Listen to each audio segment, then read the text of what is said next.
bisa dijelaskan ada kegiatan hari ini Pak Donar?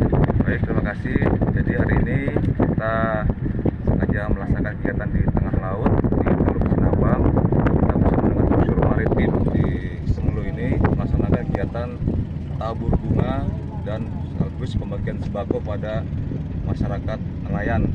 Ini kita laksanakan dalam rangka memperingati Hari Pahlawan tahun ini yang ke-77 tahun 2022. Jadi kita jangan sampai melupakan jasa para pahlawan. Kita laksanakan tabur bunga di laut khususnya untuk mengenang jasa pahlawan yang gugur di lautan.